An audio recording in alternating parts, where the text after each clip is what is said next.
Welcome to Talent Hub Talk. I'm Ben Duncan, and on this podcast, I will be interviewing prominent and inspirational figures from both the local ANZ and global Salesforce Ohana. In today's episode, I am joined by Melissa Shepard. Melissa is a Salesforce Certified Technical Architect, a Golden Hoodie recipient, and the founder of her own Salesforce consulting business. Through the episode, we discussed what first attracted Melissa to a career in software engineering and how she got started in this space. We look at how she came across Salesforce and what her thoughts were on the platform when she first moved across from having been a Java and .NET developer. Then we look at some of the time she spent in product development and discuss whether or not you gain some different challenges and experiences between working in product development and implementation work. Melissa then shares her insight around what she feels is the difference between a developer or engineer and an architect. And then we explore her CTA journey, why she went down that path, what the inspiration was, and how important it is for people to have a why when they're going through the CTA journey and how hers changed over time. We look at why the CTA journey might not be right for everyone, and then discuss how her role has changed or how she has changed the focus of her business since becoming a CTA. We then discuss the Golden Hoodie and how that compared to passing the review board. Obviously very different, but interesting to hear Melissa's thoughts on what she felt was a bigger achievement. I believe that she is the only CTA Golden Hoodie recipient. So yeah, really interesting to hear her views on that. And then we look at her new venture, a not-for-profit organization called ScaleUp Archs, and Melissa explains her plans for this venture and what she's looking to achieve.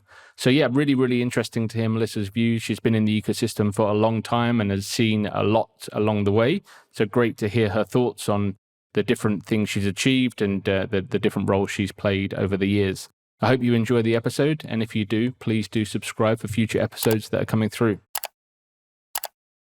Melissa, thank you so much for joining us today. Thank you for having me.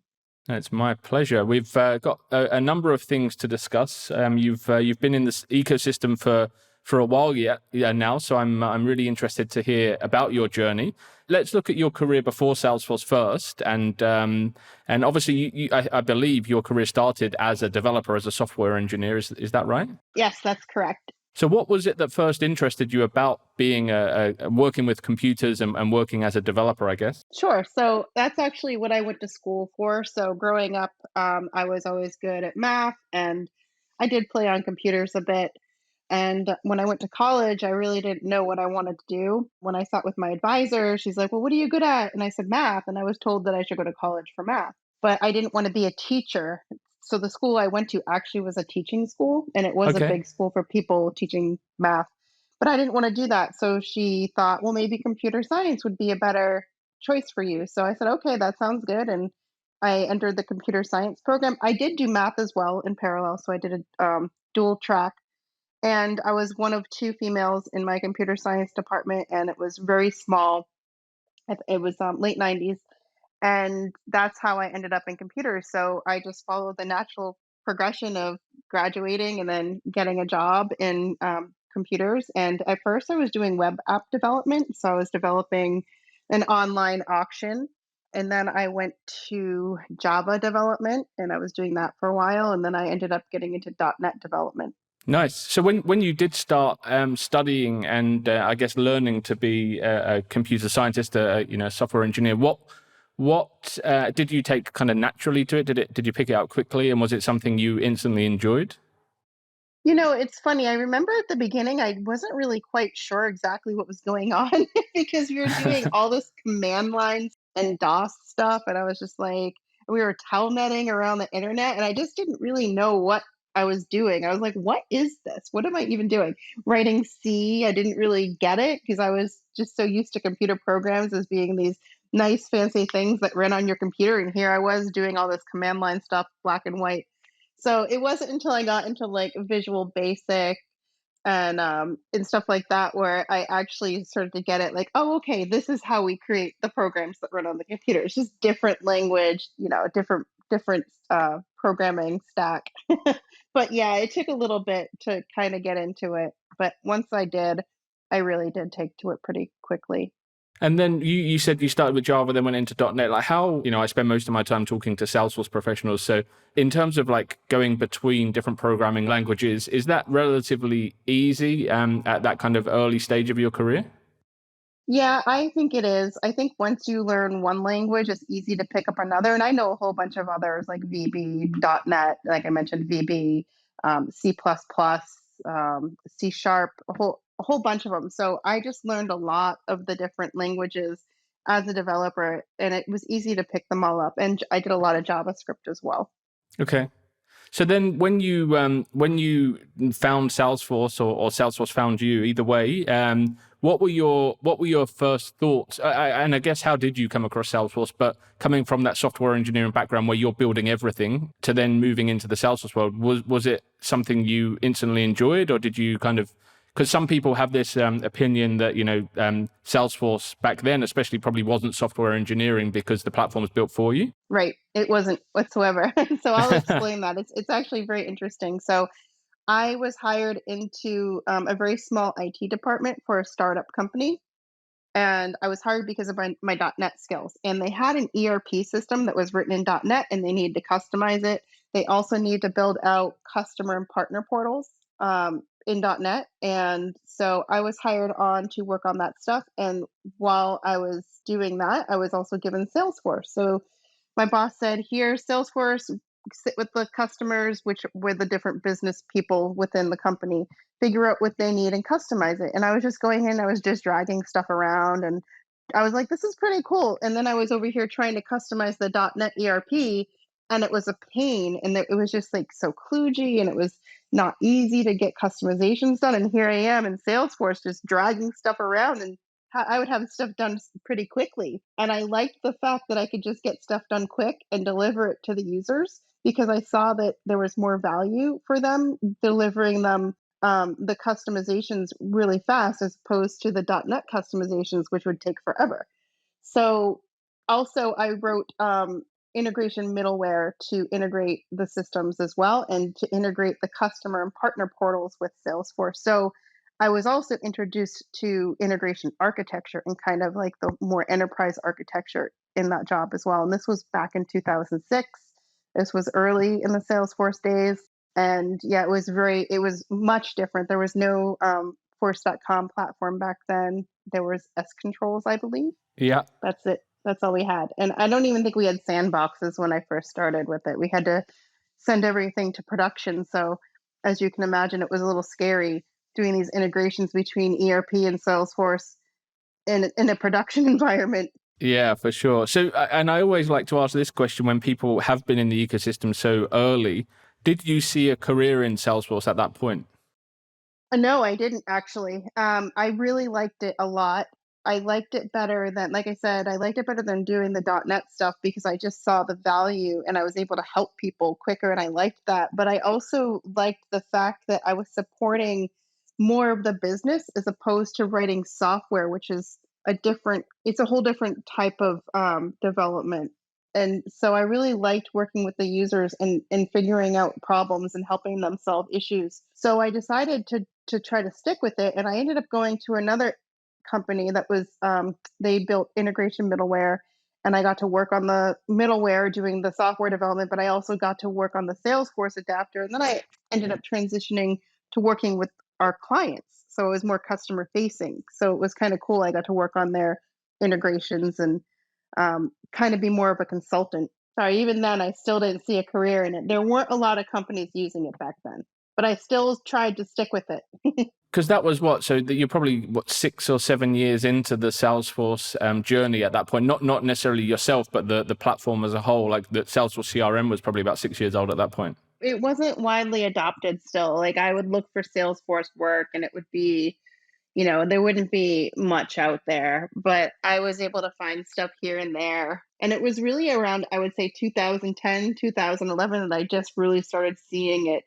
emerge a lot more, and there were a lot more jobs out there. And that's when I felt like, okay, maybe this was a good decision to stick with this. Yeah, no regrets at that point. And now, I guess. And now it's just it's crazy. Yeah. So you've got an interesting background in that you've done product development as well as consulting. Yep. We see a lot of people that do consulting work. In Australia, we don't see that many people that do product development work. I guess a lot of if we look at the kind of App Exchange products and things like that, a lot of them are head office in the States or Europe. We don't have a huge amount here. But in terms of like that kind of mindset and the approach from consulting and product development, does it really give you a different challenge as an engineer? Yeah, it definitely does. So once I went into product development, it was more like being in an engineering environment again. So when I was working on that integration middleware, I was back into an engineering type department. We were running Scrum teams, all that. Same with product development. So I I loved it. And the thing is I actually had another job offer the day I went in to interview for that position. And I went in there and they told me what they were building, and I'm like, this is so cool. I want to build this. I think this is going to be big. And so I got the opportunity to be their lead developer and help architect it all. And I had a lot of influence on some of the decisions we made and the direction of the software. So stuck with that. And a year later, it was acquired by Salesforce. So I'm glad I stuck with my instinct to stay with that job. I turned the other one down. And what was the product? It was Haywire Live Text, which then became Salesforce Live Message, which is now the messaging feature of Service Cloud. So the two-way SMS and then the texting capabilities out of Salesforce.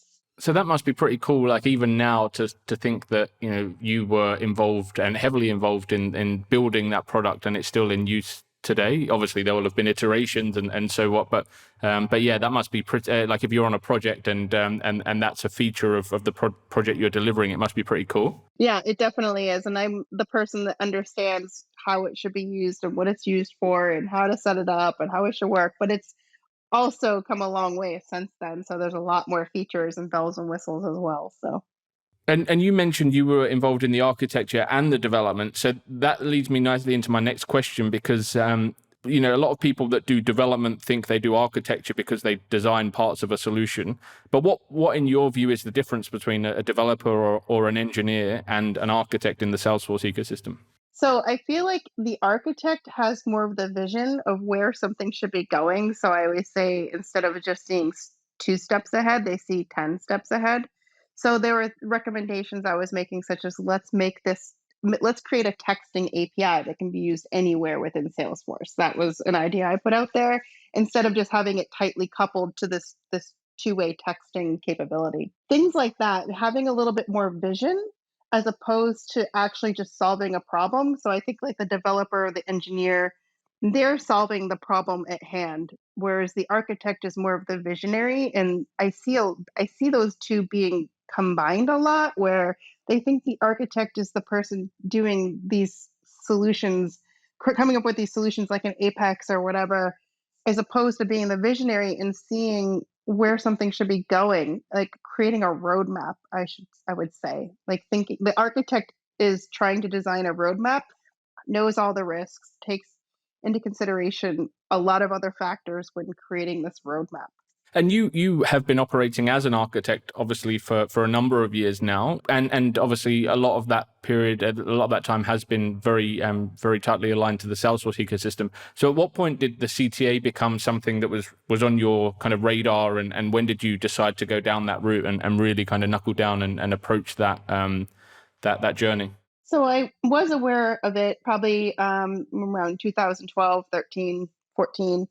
But it wasn't until 2016 when I actually I had my own company, but then I became a Salesforce partner in 2016. And that's when I thought maybe I should start looking at CTA to give myself a little bit more credibility as a partner and as an architect, because I really wanted my company to be architect focused and really specialize in architecture. So, had you done certs before that point? I actually hadn't. And the reason is because having so much experience, I was able to get by without any certifications. So at that point, I thought, okay, I need to start working on certifications because there is credibility with that. And as a partner, I had to have a certification. So I went for the platform developer certification. Then it also qualified me for CTA. It was back when they still had the multiple choice exam, and I believe that changed in 2017. So and I wasn't nearly ready for that journey back then. It's funny. It's like I thought I was, but I definitely wasn't. It's just a whole other thing that people don't fully understand what's involved. And it wasn't until I started working on it that I saw what it really was. Or I was helping other people on their journeys. I was like, wow, this is a lot more than what I thought it was going to be. So And I've seen some of your content as well around, the importance of knowing why you're doing it. So was your why at that point? It was the credibility. It was to support the credibility of your business. That was the main driver. absolutely, that's what it was. And I felt like I had to do it. And I also felt like this is something that I want to do as a career path. So this will help me solidify myself as an architect, as well as have the credibility as a partner. And that changed over time. Okay, through the journey, or like did that kind of become more apparent like as you went along the journey, or did you kind of know that when you say it changed, at what point? Yeah. So in 2019, I started helping a couple other friends preparing for their review boards, Gemma and Matt Morris and Gemma Lazard, who founded Ladies Be Architects, two very close friends of mine. I was helping them and I saw the amount of work that needed to go into the journey. And even then, I still didn't know the amount of work that had to go in. I saw a glimpse of it and I was like, wow, this is a lot. So I stepped aside for a bit. And then I came back to it in 2020. And that's when I actually attempted my first board. I got a date and I only had a few months to study. And I thought, okay, well, I can maybe get this done. And I still was just going at it more for the credibility at that point. And I didn't pass my first attempt. I was actually terrified. I was excited to do it. I was very, very nervous. And that's not a way to go into your review board. You really need to be confident. And you need to get to the point where you think, I can just walk in there and show them what I'm made of, and this will be no problem. And I Sure. was not there whatsoever. I just didn't have enough time. I didn't have enough confidence. So then that was very traumatic for me. And it kind of sparked something in me where I said, okay, I'm going to pick myself up and I'm going to do this again.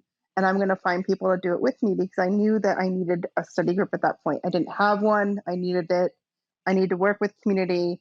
I was terrified to present to outside people, but I knew I had to do it. I'd only been presenting to my coach one-on-one, but I had to do it in order to gain the confidence and get over the fear. So that's when I started my CTA study Slack. And it was really with just some people from Flow Republic. I was in Flow Republic at the time. And then I put it out to the LBA group and the architect group and saying, hey, if anyone wants to join us, come study with us. And people started coming, and then they were bringing their friends, and then those people were bringing their friends, and it just started growing. And I was like, wow, okay, this is more than a study group. It became a study community. So I found that by doing that, I was I was gaining a lot of satisfaction from helping other people and seeing them succeed. And it through running the study group and studying with everyone, I was no longer in a rush to get the CTA. In fact, I was like, I'm seeing all these other people pass and I'm helping them. I could even just not do it and be okay. But everyone's like, no, you have to, you have to. So basically, I created this journey by accident of me working towards it, but bringing a whole bunch of other people along for the ride with me, Sure. and then getting to see them succeed along the way. And it was just very fulfilling. I found that the reason why I wanted to do CTA by the time I got there was to be an example, to use it to help others, and to be more of a mentor and a teacher for others that want to be architects or embark on the CTA journey. So did that become a stronger why for you? It definitely did. And I think that helped me pass the second time around, because I was just so adamant that I wanted to pass this so that I could help other people. Yeah, nice. Again, going back to some of your content, I know you've put out some stuff around, it's not the right path for everyone. Why do you think that is? Like, because I think there is some pressure across the ecosystem for people that want to be architects and say that they are architects and are doing architecture jobs, that the CTA is something that people should kind of aim for. But your content kind of mentions that it's not necessarily, it doesn't have to be your path. So in what examples would you say it's not necessarily the right path for people? So the CTA really is somebody that's at an enterprise level working on large scale projects, but multiple work streams going, very global types of projects. And it's managing a lot of risk, and it's also understanding how to manage the client and expectations, and being able to solve for business problems with solutions that are really probably the most simplest things that you can think of to meet the requirement, which is kind of a little different than the problem solver that a lot of companies look for in an architect. So I see a lot of the architect jobs out there as being like solution engineer, and the projects are a lot smaller, and they're usually more like there's not multiple work streams going in them. So you can be a great architect, an amazing architect, and not go for the CTA. The CTA is kind of like an umbrella that covers a whole bunch of other things besides this technical architect that's solutioning and helping to drive some process, and maybe overseeing DevOps, things like that. It's just you're wearing multiple hats, and you're communicating with the client, and you're communicating with higher level executives, and that's not for everyone. Maybe not everyone wants to do that. I can tell you on the job that's actually not like my favorite thing to do. So my why became, I'm going to get this not because I want to do that kind of job, but because I want to be able to teach other people that do want to do that job. So I feel like you either have to really want to do that, or you have to have some other reason to go for it, like being a mentor, being a teacher, and not just saying, I think I need to do this because that's what the ecosystem's telling me. That you can be a great architect. In fact, I want to try to help create architects that really know what they're doing and help train them and skill them up without them feeling like they have to go for CTA, but also support them to go for CTA if that's what they want to do. Yeah, that makes sense. And you obviously you said that's not your favorite thing to do in terms of what that now gives you the credibility and the confidence to do as well, I guess, having passed. But how have things changed for you since passing the review board? Like, do you obviously you're mentoring, you're continuing to mentor and teach, but in terms of your consulting business, and do you feel it like, do you walk into a room with that extra level of confidence and the credibility that you initially started the journey for? I definitely do. And also, I can help people when I am on a project, I can help mentor them, and I give them a lot of information, and I tell them things that they wouldn't otherwise know. They're like, wow, I didn't know that. And I'm like, I'm just basically feeding them information that I've learned just to help them become better at their jobs. So because of that, I'm pivoting my consulting company to be more advisory level. I do love advising. I love doing advisory work with companies, but also mentoring and coaching people on the job that want, like maybe they're entry level or they're junior level, or they're maybe mid to senior level and they want to become architect. Anywhere in that spectrum, just work with them on the job, help them solve their business problems and using best practices, and really thinking through things like, well, does this really make sense for the user? When they're coming up with solutions, because that's another thing that a CTA has to do is not just come up with a technical solution, but think, okay, is this the best user experience? Am I doing what's best for the business and for the business users? So maybe your technical solution will change a bit once you start thinking in that way. So I find that I really am going to pivot my company to be more along the mentorship and coaching line of things instead of like actual consulting. So it's a kind of consulting, but it's consulting to help partners and customers, Salesforce professionals become better at what they do through on the job training, basically. There's that kind of program architect role within Salesforce, and that's that advisory piece, right, where you work with the customer to make sure things are done properly. Yeah, so kind of like an outside Salesforce program architect. Yeah, nice. Are you still a software engineer at heart? I do play around, and when I want to do POCs, I'll do some coding and I'll build some things. But I don't love sitting and writing code for hours and hours. But I do like to build something when I really want to try something out. I'll just go and I'll build it. I'll write code. I just wrote an app that was built with Node.js on Heroku and Canvas within Salesforce, and that was a lot of fun. Yeah, I mean, I think it's just incredible. Like the ability to code is just, for me, someone that has no idea how it works and how it all kind of fits together. It's just to be able to build these things. And I guess if you've come through that background and you still have that ability, it must just be cool sometimes just to jump in and play around and see what you can still do.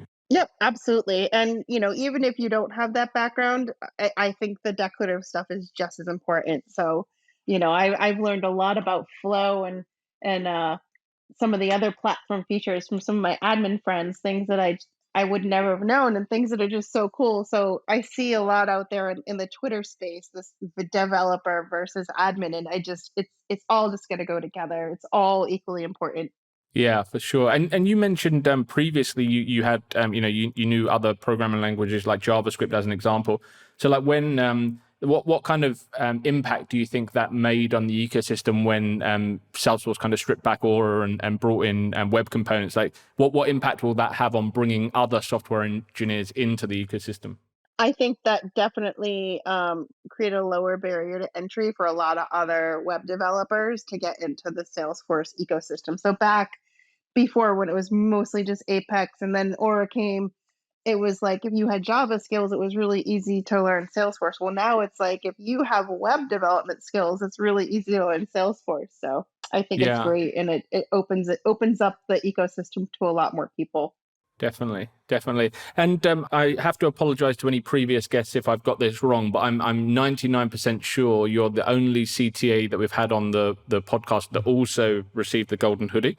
And I don't know of any others out there in the ecosystem, but I'm thinking you're definitely the only person we've had on the podcast that has done both.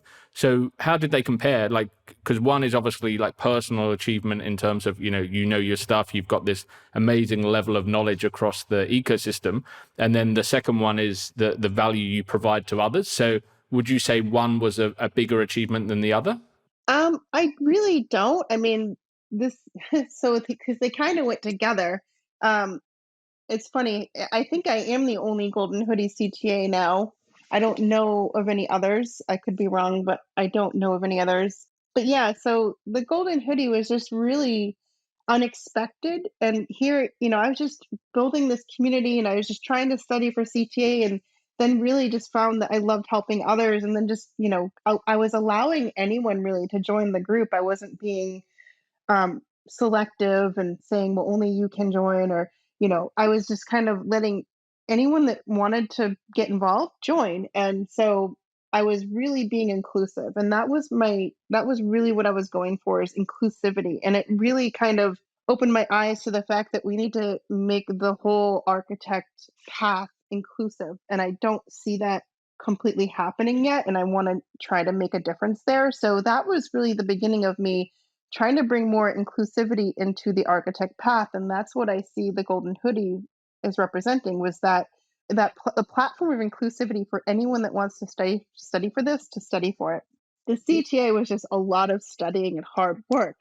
And yes, when I got that email saying I passed, I mean, I was beyond thrilled. It was one of the best days I've ever had. It was 9 in the morning on a Monday. It was probably the best Monday I've ever had in my life. So but they're just two completely different things, but they go together. And then because of those two things, now I'm launching a nonprofit in order to help underserved and underrepresented enter the architect path and study to be architects and choose it as a career instead of this accidental architect.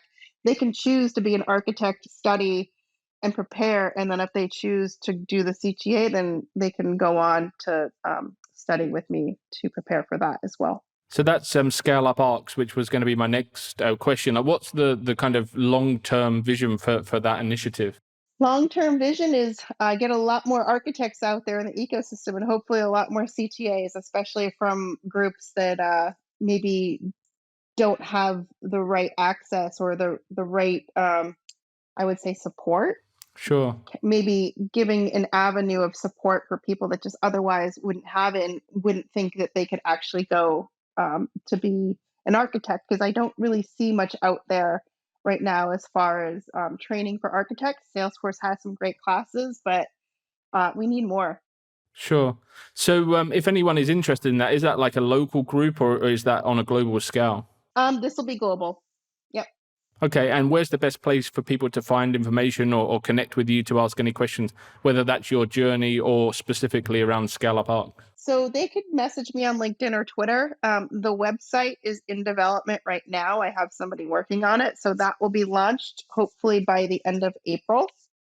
And I'm hoping to have the program actually launched by this summer so I can actually start taking people in and building cohorts and getting some other CTAs involved to do some coaching. And I'm still working all those details about how it's going to go, but I'm working on the content right now as well. Nice. Well, thank you so much for talking through your journey. I've really enjoyed hearing more about it, and yeah, obviously lots of inspiration in there for people that are either on the architect journey or potentially, might feel one day that they would look towards getting towards that goal, and how you can help with the new venture. So yeah, thanks so much, and looking forward to seeing how that continues to grow and evolve. Yeah, absolutely. I'm excited as well to see how it's all going to evolve. Well, that's another exciting period you've got ahead of you, right? And putting that all together, and another thing where you'll be able to look back and be proud of what you've achieved. Absolutely. Yep. Thank you. Thank you for listening to another episode of Talent Hub Talk. If you're enjoying the podcast, we'd love it if you could subscribe and also leave a short review. We're keen for this podcast to reach as many people in the Salesforce ecosystem as possible, and your reviews will help us do that.